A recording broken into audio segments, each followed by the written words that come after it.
Hey, what's up guys? This is TBone here. So in today's video, I would like to talk about the full event team for the War of Hearts event. And I'm going to talk about the activation order and how to use them. I know that there's a lot of questions on how to use this deck. And so hopefully this episode will help you with that.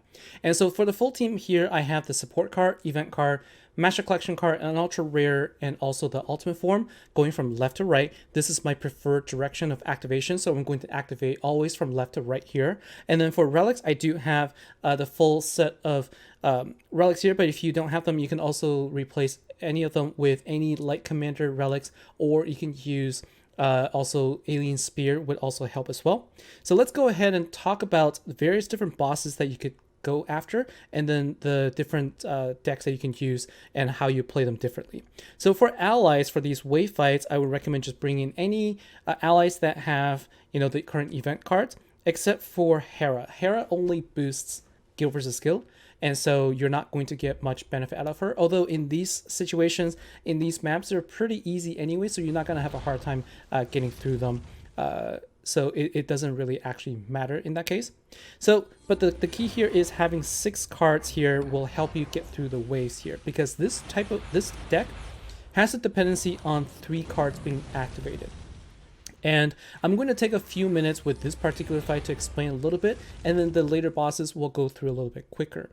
So as I mentioned, this deck requires 3 cards, and the reason for that is every time you activate, you'll see you'll actually see a triple love stack being added here, and when you activate it again, then you see the second stack, and then on the third one, once you reach 3 stacks of triple love, you'll see the passive ability of every single card in the deck actually gets triggered. And so this is where it unlocks the maximum potential of of this deck here. Now, of course, you're gonna get more power output if you can activate all the rest of the cards, but in this situation, all you need to do really is to just activate the 3, get your power gems, and then move on to the next wave, because then you have 3 cards that you can activate to get more gems here. And then so what I want to do is also show you what happens when you activate the ultra rare card and the ultimate form differently.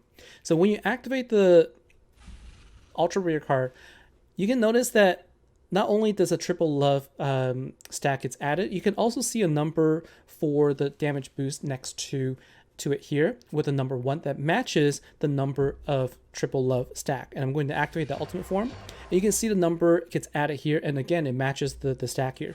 So this is an indication that the power boost from the battle skill, so you can see it adds the increases arcane killer attack by 400.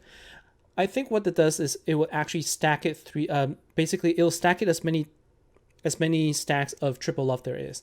And so in this situation, had I activated everything in the previous turn, then I would actually see the numbers 4, 5, and 6 here, and that would mean 6 stacks of 400, 5 stacks of 300, and another 4 stacks of 400 there. But instead, right now, because I only activated these 3, it's going to be 3 stacks of 400 attack boost, 2 stacks of 400 boost, and then 1 stack of the 300 boost from the ultra rare card. So it's still significant here, and we're going to go ahead and finish off this fight here. And so that's basically what the deck comes down to. Like, that's essentially how it works here.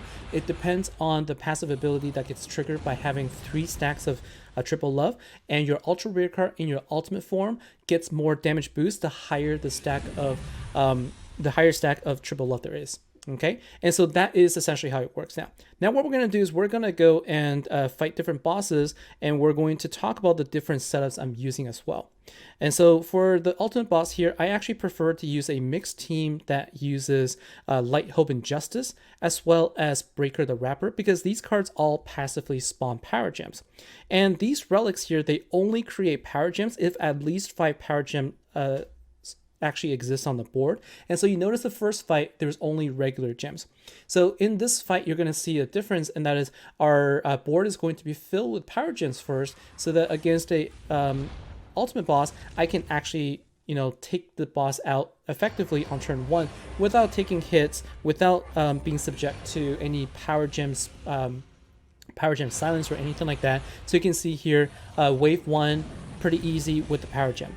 Now with on turn 2, I like these cards once again because they're also power gem spawners, so I can actually create enough power gems here to give me enough of a damage output so that I could take out the second wave here. Now I didn't get the chance to match the one of the commander gems there, but I still had enough damage output here. Now on the third wave, you want to activate again from left to right, so we're going to activate the Master Collection card, then the ultra rare, and then the ultimate form. Again, you can see the attack boost matching the stack of triple love here, and what we're going to do is we're going to go ahead and just do the power gem match here, and then we're going to be able to finish wave 3 without any issues. Now if you just wanted to stay on the first first ultimate boss to collect as many keys as you can, that is also a feasible one, and with this setup you should have no problems doing that. Next, we're going to go over and talk about the full event deck and how much damage it can actually deal. And so what we're going to do is we're going to go into a an ultra. I'm going to showcase this a couple times. So we're going to use the mixed team here. We're going to spawn an overkill boss, so I can show you the deck here. But what I've been doing is I've been using this particular mixed deck so that I could quickly get through the bosses really fast, because with this particular setup I can deal about anywhere between 240 to 280 billion damage. So you can see here I was able to deal 240 right there. And so I'm going to do another fight here so I can bring up the overkill boss, and I'm going to show you how I use the full team here. Now alternatively, instead of using Light, Hope, and Justice, you can also build a one-turn deck if you use Aileen. And so what you can do is you can put Aileen in here, and she's going to passively spawn 4 power gems. And then if you have Aileen's Spear at 6 stars, I believe Aileen's Spear at 6 stars will create a power gem. It might need to be ascended. So if you have an ascended Aileen Spear and you have ascended Aileen, that definitely is going to be an option for you. Or you can bring in Breaker. Breaker creates 4 power gems, and if you just need 1 relic from that that activates that supports her, so that you can create a power gem there, and that'll give you 5 power gems to activate the rest of your power gems as well. So just some tricks here to give you more damage. And now that we have an overkill boss, we are at level 201, and it's 720 billion. And I'm going to use this full team right here. I'm going to show you that for relatively low levels, it actually is quite effective as a deck. So what we can see here is we're going to be able to use this deck with 1 key actually, and we can still get our 2 times overkill on turn 2. So the way this deck works is if you wanted to build intensity, then you need to build your intensity in intervals of 150 and 200. So really what happens here is at intensity 200, your ultra rare card will passively create additional power gems. And your ultimate form will passively create more power gems when the intensity is at 150. So the higher the intensity you can get to, the more damage you'll be able to provide. But in a 1 key scenario, you're not going to be able to survive long enough to actually deal that kind of to basically get that high. And so just turn 2 is going to be sufficient, and you can see that I was able to deal a little over 2 trillion overkill. I dealt a total of 2.8 trillion damage on turn 2. So it's actually pretty good. But if you think about it, a turn 2 damage is 2.8. That means with basically, a 3 key attack, that is going to give me just a little over 14 trillion. And so the problem with this deck, I'm just going to attack this. The problem with this deck now is actually it's going to be difficult to get your overkill bonus against high level ultra kill bosses. And I'm going to show you what happens here. So this is the case where this deck is not going to be as effective for ultra kill, but against all the other scenarios, it's actually decent, and you can mix. It's okay to mix a little bit, but it's a little bit restricted because you do need to try to keep 3 cards minimum so that you can maximize the amount of damage there. So we're going to go in with a 9 key damage with this full team here, and what we're going to do is we're going to try to get as much as we can in terms of our intensity. So the goal here is to get really, really high intensity if we can.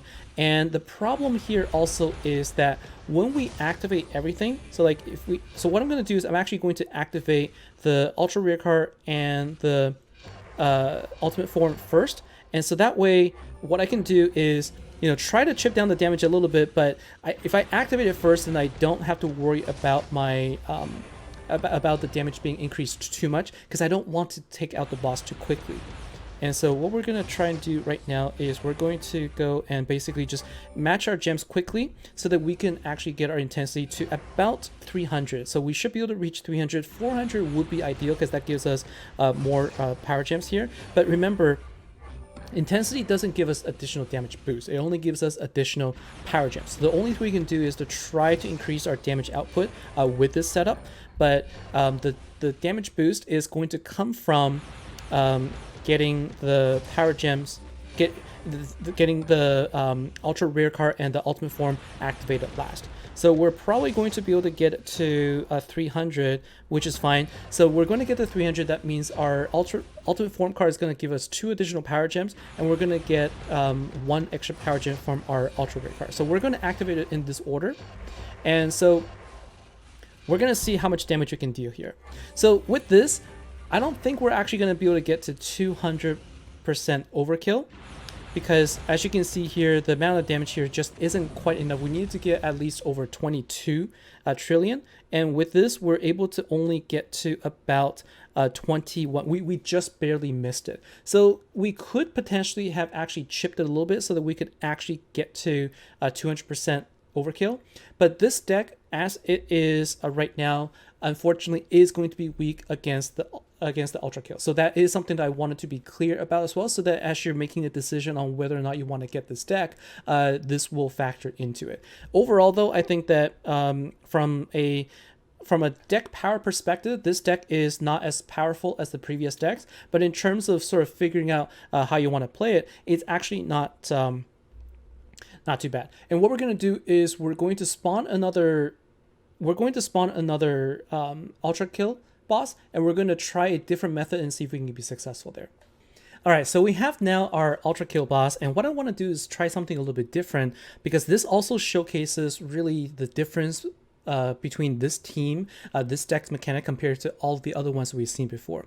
So far up to this point, we've always activated the ultimate form last, because we take advantage of the fact that when you have 5 stacks of triple love, we also increase the total number of times we boost our attack. So basically we take the 400% attack boost and we multiply 5 times. It's really what it comes down to. But the other property of this card is that this attack boost will also last for as many turns as there are stacks of triple love. So by activating this card last, we can actually have this damage boost attack basically last for 5 turns. So it means that we can actually have this boost still available 4 turns later. So if we can manage to not take out the boss after the first big hit and have that additional power boost behind, we may be able to deal a little bit more damage so that we can potentially get ourselves to 200% overkill. And to do that, I'm going to activate the ultra rare first so that we have the minimum amount of attack boost, and then we're going to activate the other cards in the reverse order. So we're going to try this, and we're going to again do this though. We're trying to increase the total amount of damage we can deal. So we're going to wait until we get to 150 intensity. And so let's go ahead and get ourselves to 150 intensity first, and then we're going to give that a try. So we're going to try our method, and we're going to see how this works out. And one of the things I want to try and do is I want to try to avoid having too many power gems left behind too, I guess, so that I basically avoid dealing too much damage to the boss the first hit. I want to chip it down as low as I can, but I don't want to take it out. And so this is the order I'm going to activate in. So I'm not going to do a power gem swap. I'm just going to do a regular gem match. And so hopefully with this, we don't deal so much damage that we end up taking the boss out, and we can actually survive now for 4 turns. So you can see we have 783 billion remaining, so just enough for us to basically do our 4 turns and then try to take it out. Where our aim is going to be 200% overkill, and so now we have an additional stack of a power boost from an ultimate form. And so my hope is that we will be able to deal enough damage to actually take out the boss with 200% overkill. We'll see if we can manage to do that, although it does look like the amount of damage here is a little bit low, so I'm not sure we're gonna get there quite there. I think we're close. So we are so close. If you take a look at the amount of damage we dealt there, we needed to deal 23, we need to have 23 trillion overkill, and we were able to get 22.3 trillion. And so it's really we were super close. But what this also shows is that this deck isn't quite powerful when it comes to the overkill, but it is very interesting. Like I said, I do like the fact that this deck can do something, it can do something a little bit different. Like I just showed you, we can actually decrease the amount of damage simply by reversing the order in which we activate. I just wish that when we try to maximize the amount of damage, it can do a little bit more. And so that's going to be it for today's episode. Hopefully this helps you also make a decision on whether or not you want to get this deck, and also helps you understand how to use this deck to your advantage. So that's it for today's episode. I'll see you next time. Take care.